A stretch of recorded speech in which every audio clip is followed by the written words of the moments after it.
Today's show is brought to you by Audible.com. Get a free audiobook download at audibletrial.com/everythingsounds. Over 100,000 titles to choose from for your iPhone, Android, Kindle, or MP3 player. Again, that's audibletrial.com/everythingsounds.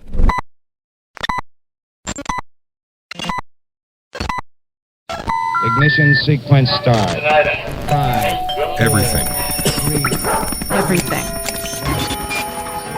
Sounds. Sounds. This is Everything Sounds. I'm Craig Shank. Wait. Before we get into that, I want to let everyone know that you're not just a pretty voice, Craig. You're also pretty badass on the drums.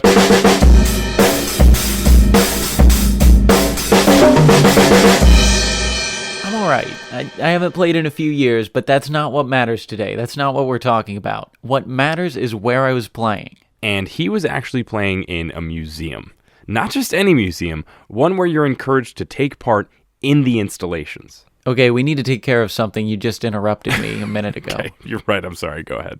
Alright, this is Everything Sounds. I'm Craig Shank. And I'm George Drake Jr. Now that we've taken care of that, Matt is going to be our museum guide today. My name is Matthew Altizer, and I am the Marketing and Communications Director for the Rhythm Discovery Center and the Percussive Arts Society. The Rhythm Discovery Center is in downtown Indianapolis. It's literally right near the middle of the city, underneath the Arts Garden attached to the Circle Center Mall. It's fairly new to the city.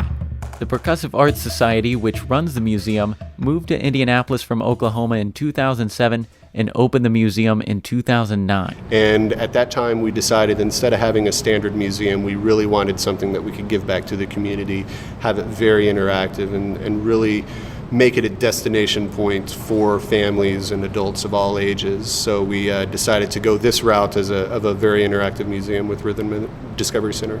It's an interactive percussion museum, so it's important to note what they actually consider to be a percussion instrument. To keep it simple, it's essentially any instrument that can be struck or scraped. Like bells, drums, tambourines, marimbas, cymbals, and pianos. Now, the piano does seem out of place, but it really isn't. They're kind of a hybrid between string and percussion instruments. They make a sound by pressing a key, which causes a hammer to strike a string. So technically, they're not string instruments, they're percussion instruments. That's right, they're struck, not plucked or strummed, but still, the piano is the one that they needed to exclude from their collection. We've always kind of steered away from the piano. There's other organizations that deal with pianos, and if we were to do something for the piano, it would probably take over the entire museum. So, we stick more to the drumming and, mallet instruments. In the museum, you can learn about percussion while playing actual percussion instruments. It's great for kids, adults, musicians, and of course people with no musical background whatsoever. Or even people like Matt, who play non-percussion instruments. He's actually a trained classical saxophonist. The Rhythm Discovery Center prides itself on being an extremely interactive museum. All around you are different instruments from all over the world and installations to take part in. You follow this red carpet around the space, finding exhibits featuring ancient and modern instruments, and you're free to touch anything that doesn't sit behind glass or have a sign saying otherwise. Now, we heard Craig on the drums earlier, but the museum is about percussion, not just about drums. So we've chosen some aspects of the museum to highlight. So let's take a tour. You start your visit in what they call the time tunnel. It gives you a glimpse at the evolution and basic building blocks of percussion instruments. 3 basic sound principles for percussionists. We create sound through wood, metal, and skin. To demonstrate the use of wood, you use mallets to hit a log drum on the wall. To see vibrations that skins can make, you hit an 8-foot-tall gong drum. And to understand metal's role in percussion, you can whack the tam-tam. Some people in our part of the world call it a Chinese gong, bullseye gong, or just simply a gong. But before we get too carried away with gongs and gonging, we'll... Wait, gonging? Yeah, it makes sense. You can't deny that. I'm standing by it. You drum on a drum, so you have to gong in a gong. So would I marim on a marimba? I'm assuming so. I also assume you xyl on a xylophone. I'm an avid air xyler. What does that even mean? It means I air xyl. Great explanation. Okay. Let's just start with wood. We have 3 different playing stations that allow them to figure out what that wood sound is, or what that metal sound is, or the skin sound. So we introduce them to the basic log drum, and then they're allowed to as well play that log drum and make their own music. So it's a good way to understand why wood is used, what's so important about wood. The time tunnel leads into the instrument origins section. You get to see percussion instruments throughout the world in the way that they use wood, metal, and skin. Now try to imagine a rack of 5 different drums, all that you'd find in a regular drum kit. And they're placed in front of a wall that's completely covered with small, hanging metal circles. They call it the shimmer wall. That actually shows the sound waves moving through the air when you hit a drum. And it lets you see the physical aspect of sound. So as you hit one of the drums, the sound wall has 5 bass drums set up with this shimmer wall behind it, and you hit a bass drum, and then you can actually see the sound wave hit that shimmer wall and make the shimmer wall obviously shimmer. And the way those metal circles move kind of looks like sunlight reflecting off of the waves in the ocean. And if you blink, you miss it. It only lasts for a second or two. And it's great to see kids and adults come and play on this. We actually had a marching band come and tour through the museum, and the bass drum line from the marching band actually played their entire show on these 5 bass drums.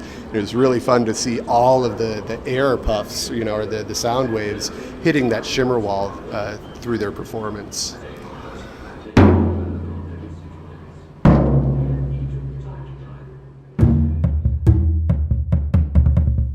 Next to the shimmer wall, you see an enormous glass wall in front of what looks like hundreds of instruments sitting on shelves in the floor. It's the archive of the Percussive Arts Society and the Rhythm Discovery Center. Many museums keep their archives completely hidden from the public, but their collection's a bit different. It's on full display, even if those particular items aren't being exhibited.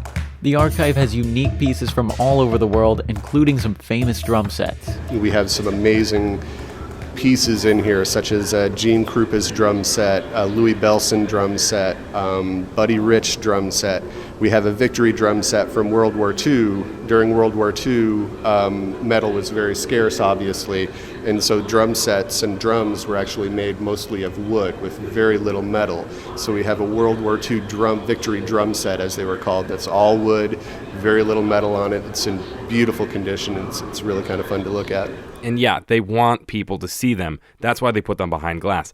But they don't always just stay back there. We'll bring some out every once in a while and create a temporary exhibit within our plaza. But this is just a great way to kind of search through what we have and see all the different instruments from various cultures that have been used in percussion. If you follow the archive and the glass wall to the end, you'll run into some small black steps. They lead up to the 8-foot-tall tubular bells.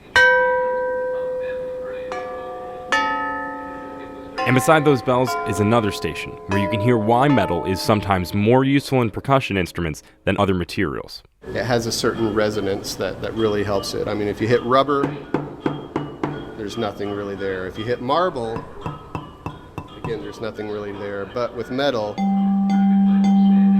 you get that long ring. So that's really why metal has been used for a long, long time within music and also, conversations and war and everything like that.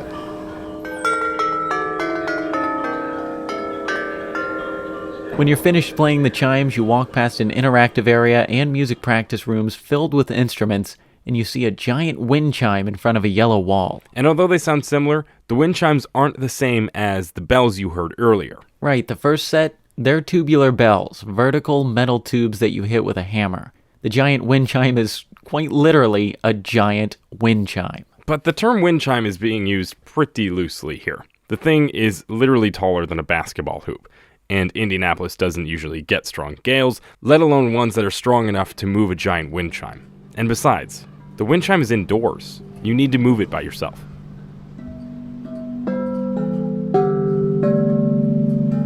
So, it's basic wind chimes that you would hear at someone's house, except for they're,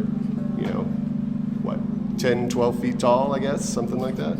It just helps to showcase that items of all sizes and shapes can be used as percussion instruments. I mean, this is one of the great things about percussion. I mean, all music is great and all musical instruments are great, but this is something that you really couldn't do with a saxophone museum or with a violin museum. I mean, I'm a saxophonist. It would be great to go to a saxophone museum, but kids aren't going to be able to really experience it. With the percussion, percussionists use day-to-day objects that you wouldn't think would be a musical instrument to create music. And so it's exciting to see that and really let the kids understand that, anything can be a percussion instrument ultimately.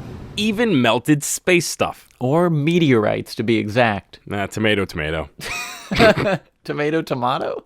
Either way. Anyway, an eccentric musician, composer, inventor, and all-around creative guy named Clair Omar Musser had his own exhibit when we visited the museum. They have some of his one-of-a-kind mallet instruments and creations on display. And the most impressive piece is his Celestaphone. He collected over 1,300 pounds of meteorites over 4 decades and took around half of that collection to create what is basically a space xylophone. So the bars and the frame are all space rock. It's the only one ever created in the world, and we're lucky enough to have it here at our museum, housed as part of the archives. So it's just amazing to think that, 678 pounds of meteorite material were melted down to build this one instrument. While it took almost 700 pounds of meteorites to create, it only weighs about 80 pounds. But consider this, the instrument is made of material that was literally from out of this world. It's just amazing to look at and think that, this is material that was floating around outside of Earth. One important thing that the Rhythm Discovery Center tries to reinforce is that anything is percussive, like the guys who play the buckets in the street, baseball cards in a bike tire, or even a stick along a chain link fence. Even though it's not an instrument, it still is percussive. Anyone can be a percussionist when the entire world becomes an instrument. The Rhythm Discovery Center teaches people to explore their own curiosity in a welcoming space so that they can begin to appreciate the music that exists in their everyday lives. You have the young kids at home, banging on the pots and pans, driving their parents crazy. They're doing the same thing that a percussionist does, not with the training, obviously, and, at a lower level, but it's still the same concept. Find out more about the Rhythm Discovery Center and the Percussive Arts Society at our website, everythingsounds.org. There you can also see pictures of the museum, listen to our previous episodes, and learn about how you can support the show. And remember to follow us on Facebook, Twitter, Tumblr, and SoundCloud. Again, all of those links are at everythingsounds.org. Thanks for listening. I'm Craig Shank. I'm George Drake Jr. This is Everything Sounds.